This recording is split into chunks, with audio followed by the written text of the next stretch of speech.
अगस्त 2025 मंगलवार। पहला पाठ गन्ना ग्रंथ अध्याय 12 पद संख्या 1 से 13। मूसा ने एक इथियोपियाई स्त्री से विवाह किया था।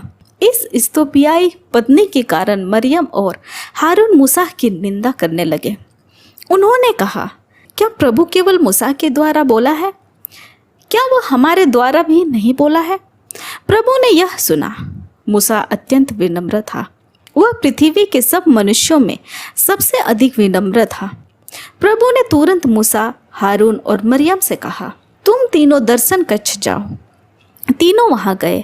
तब प्रभु बादल के खंभे के रूप में आकर तंबू के पास खड़ा हो गया। उसने हारून और मरियम को बुलाया। दोनों आगे बढ़े और प्रभु ने उनसे कहा, मेरी बात ध्यान से सुनो। मैं तुम्हारे नबियों के दिव्य दर्शन में दिखाई देता हूँ और स्वप्न में उनसे बातें करता हूँ। मैं अपने सेवक मूसा के साथ ऐसा नहीं करता। मेरी सारी प्रजा में वही विश्वसनीय है। मैं उससे पहेली नहीं बुझाता, बल्कि आमने सामने स्पष्ट रूप से बातें करता हूँ। वह प्रभु का स्वरूप देखता है। मेरे सेवक मूसा की निंदा करने में तुम्हें डर क्यों नहीं लगा? प्रभु का क्रोध उन पर भड़क उठा और वह उन्हें छोड़कर चला गया। तब बादल तंबू पर से हट गया और मरियम का शरीर कोढ़ से बर्फ की तरह सफ़ेद हो गया। हारून ने मरियम की ओर मुड़कर देखा कि वह कोढ़ीन हो गई। हारून ने मूसा से कहा, महोदय, हमने मूर्खतावश पाप किया है। कृपया हमें उसका दंड न दिलाएं। मरियम को उस मृतजात शिशु के सदृश न रहने दें, जिसका शरीर जन्म के समय आधा गला हुआ है। मूसा ने यह कहते हुए प्रभु से प्रार्थना की, हे ईश्वर, इसका रोग दूर करने की कृपा कर। यह प्रभु की वाणी है। ईश्वर को धन्यवाद। भजन अनुवाक्य, हे प्रभु, हम पर दया कर, क्योंकि हमने पाप किया है। हे ईश्वर, तू दयालु है, मुझ पर दया कर। तू दया सागर है। मेरा अपराध क्षमा कर।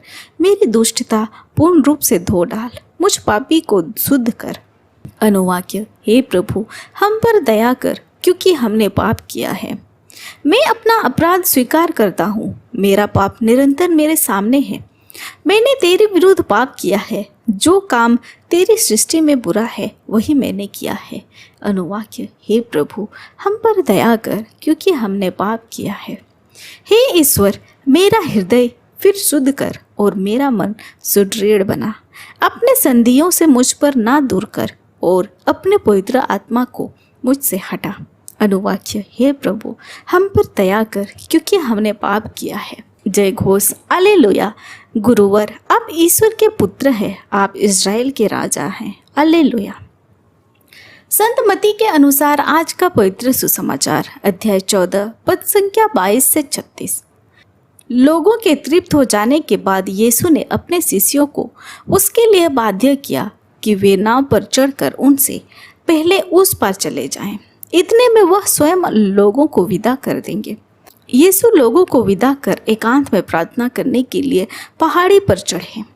संध्या होने पर वह वहाँ अकेले थे। नाव उस समय तट से दूर जा चुकी थी। वह लहरों से डगमगा रही थी, क्योंकि वायु प्रतिकूल थी। रात के चौथे पहर यीशु समुद्र पर चलते हुए शिष्यों के पास आए। जब उन्होंने यीशु को समुद्र पर चलते हुए देखा तो वे बहुत घबरा गए और यह कहकर, कोई प्रेत है, डर के मारे चिल्लाने लगे। यीशु ने तुरंत उनसे कहा, धीरज रखो, मैं ही हूँ, डरो मत। पेतरुस ने उत्तर दिया, प्रभु, यदि आप ही हैं तो मुझे पानी पर अपने पास आने की आज्ञा दीजिए। यीशु ने कहा, आ जाओ। पेतरुस नाव से उतरकर और पानी पर चलते हुए यीशु की ओर बढ़ा, किंतु वह प्रचंड वायु देखकर डर गया और जब डूबने लगा तो चिल्ला उठा, प्रभु, मुझे बचाइए। यीशु ने तुरंत हाथ बढ़ाकर उसे थाम लिया और कहा, रे अल्पविश्वासी, तुम्हें संदेह क्यों हुआ? वे नाव पर चढ़े और वायु थम गई। जो नाव में थे उन्होंने यह कहते हुए यीशु को दंडवत किया, सचमुच आप ईश्वर के पुत्र हैं। वे पार उतर कर गन्नेसरत पहुंच गए। वहां के लोगों ने यीशु को पहचान लिया और आसपास के सब गांवों में इसकी खबर फैला दी। वे सब रोगियों को यीशु के पास ले आए और उनसे अनुनय विनय करने लगे कि वह उन्हें कपड़े का पल्ला भर छूने दे। जितनों ने उनका स्पर्श किया वे सब के सब भले चंगे हो गए। यह हमारे प्रभु यीशु ख्रिस्त का सुसमाचार है। ख्रिस्त की जय। तो आइए आज के पाठों पर मनन चिंतन करते हैं। संदेह मनुष्य के जीवन में एक परजीवी के समान है जो उसके जीवन को विशेषकर मनुष्य के विश्वास को धीरे धीरे खोखला बना देता है। संदेह के कारण विश्वास में कमी आती है, चाहे वे पति पत्नी के बीच में संदेह हो, दो गहरे दोस्त के बीच में संदेह हो, माता पिता और बच्चे के बीच में संदेह हो, या मनुष्य का ईश्वर पर संदेह हो। यह संदेह मनुष्यों के रिश्तों में दरार एवं मनुष्यों को कमजोर बना देती है।